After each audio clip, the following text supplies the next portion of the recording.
people will tell you you shouldn't use negative motivators, but it's statistically proven that us as humans, we are more likely to take an action to move away from something scary and negative and fearful, something that may elicit pain, versus actually going for something that would ultimately bring us happiness and pleasure.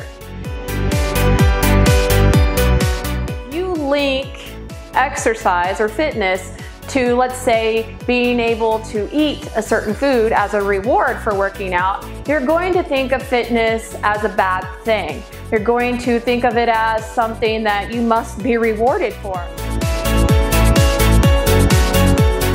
And the more you take actions that are seemingly uncomfortable and scary, the more your comfort zone expands. So for instance, when I was at the gym, it took me probably a week or two before I was comfortable. I was just comfortable going in the morning, in the afternoon, in the evening. It didn't matter what time of day. It felt like home. And that's because I had expanded my comfort zone. Another problem is they embrace this cheat day every week, once a week. So what does that lead you to? Well, that leads you to not enjoying the healthy food that you're eating because you're longing for that day where you can cheat and eat whatever you want to. A big one is hiding out or staying small, staying little. This is huge for a lot of us that are plus size that, let's say, have social anxiety, don't know how to deal with uncomfortable social situations.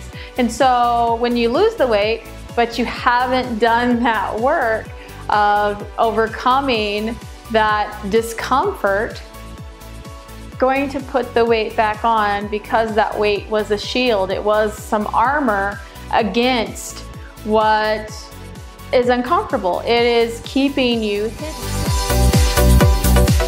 You feel like something's lacking in your life, and you start to fill in that void or that lack with food, with alcohol, or with some other sort of substance that's not necessarily the best choice for you.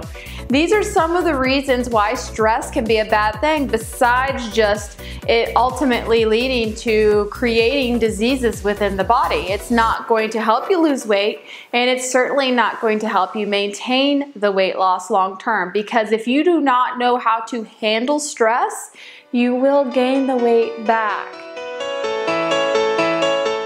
Any plant, if it has dying branches, eventually that will make the plant die too, or at least sap a lot of its energy, right? We all know that. So the same is with those relationships and those people in our lives. If we have those relationships and people that are dragging us down with their negativity, that their lives aren't going anywhere, maybe they're constantly making excuses for themselves, maybe they're just hateful and negative, that saps our energy. That takes away from our livelihood. That makes us doubt what we're doing. We feel like we wasted our time, we wasted our money, and then we give up. But this is where the learning comes in. When we're in motion and we're taking the actions, that's how we learn. It's really important that we take those actions because that's how we learn. That's how we build new skills. And I think you know that that's ultimately how you get what you want.